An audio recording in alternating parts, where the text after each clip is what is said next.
Welcome to தமிழ்டாக்கிஸ்.net.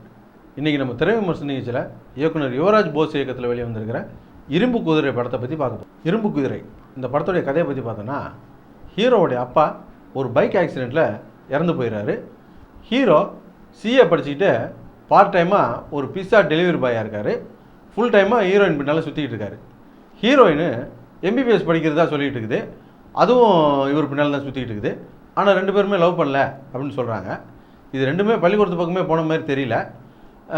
ரெண்டு பேரும் ஒன்றா சுற்றிக்கிட்டு இருக்காங்க. இப்படி சுற்றும் போது ஹீரோயின் ஒரு நாள் எனக்கு பைக்குனா ரொம்ப பிடிக்கும், பைக்கில் லாங் டிரைவ் போக ரொம்ப பிடிக்கும் அப்படின்னு ஹீரோ கிட்ட சொல்லுது. உடனே ஹீரோ ஒரு செகண்ட் ஹேண்டில் ஒரு டுகாட்டி பைக்கை வாங்கிடுறாரு. வாங்கிட்டு ஈசிஆர் ரோட்டில் லாங் டிரைவ் போகிறாங்க. அந்த சமயத்தில் வில்லன் டாங்லி ஒரு 5-6 பேர்த்தோடு வந்து ஹீரோவை அடித்து போட்டு ஹீரோயினை தூக்கிட்டு அந்த பைக்கை ஊற்று பார்த்துட்டு முறைச்சி பார்த்துட்டு அங்கேருந்து போயிடுவார். அப்புறம் ஹீரோ அவன் இருக்கிற இடத்துக்கு அவனை தேடி போயிட்டு பைக்கை ஏன்டா ஊற்று பார்த்த அப்படின்ற மாதிரி ஒரு கதையை கேட்டு, இந்த அஞ்சான் படத்தில் ராஜுபாய்க்கு ஒரு ஃப்ளாஷ்பேக் இருக்குதுன்னு ராஜுபாய் வச்சுக்கிட்டே சொல்லுவாங்க பாருங்கள். அந்த மாதிரி இந்த படத்தில் அதர்வா வச்சுக்கிட்டு அதர்வா உனக்கு ஒரு ஃப்ளாஷ்பேக் இருக்குது அப்படின்னு சொல்லிட்டு ஃப்ளாஷ்பேக்கை சொல்லுவாங்க. இந்த வருஷத்துலேயே வந்த மோசமான திரைக்கதை எந்த படத்துலடா இருக்குது அப்படின்னு கேட்டால் அந்த நல்ல பேர் அஞ்சான் படத்துக்கு தான் இருந்தது. அந்த நல்ல பேரை கூட இந்த படம் தட்டி பறிச்சிருச்சு அப்படின்னு சொல்லலாம். இந்த ஃப்ளாஷ்பேக் முடிஞ்சதுக்கப்புறம் ஹீரோயினை வில்லங்கிட்டேருந்து ஹீரோ காப்பாற்றினாரா இல்லையா அப்படிங்கிறத நீங்கள் போய் பார்க்குற வரைக்கும் தேட்டரில் இந்த படம் ஓடிக்கிட்டு இருந்துச்சுன்னா பார்த்து தெரிஞ்சுங்க. சில படங்களை வந்து படம் வர்றதுக்கு முன்னாலே தெரிஞ்சுக்கலாம் இந்த படம் நல்லா இருக்குன்னு.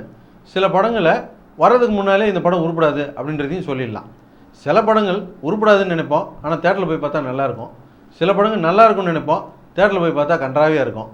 ஆனால் இந்த ஏஜிஎஸ் படங்கள் மட்டும் வர்றதுக்கு முன்னாலே சொல்லிடலாம் போல் இருக்குது, ஏஜிஎஸ் படம்னா அது நல்லா இருக்காது அப்படின்ட்டு. அது ஏன்னு கேட்டால் அவங்க வந்து கதையை கொண்டு போய் சொன்னோம்னு வச்சுக்கோங்க, கதையெல்லாம் கேட்குறது கிடையாதான். யாராவது ஹீரோ கால் ஷீட் வச்சுருக்கியா அவங்கள வச்சு படம் பண்ணுவோம், கதையெல்லாம் யாருக்கு வேணும் அப்படின்னுறாங்களாம். அதனாலேயே அவங்க படங்க பூரா இந்த லட்சணத்தில் இருக்குது. இனிமேலாவது நல்ல கதைகளுக்கு முக்கியத்துவம் கொடுத்து நல்ல படங்களாக கொடுக்குறாங்களான்ற பார்ப்போம்.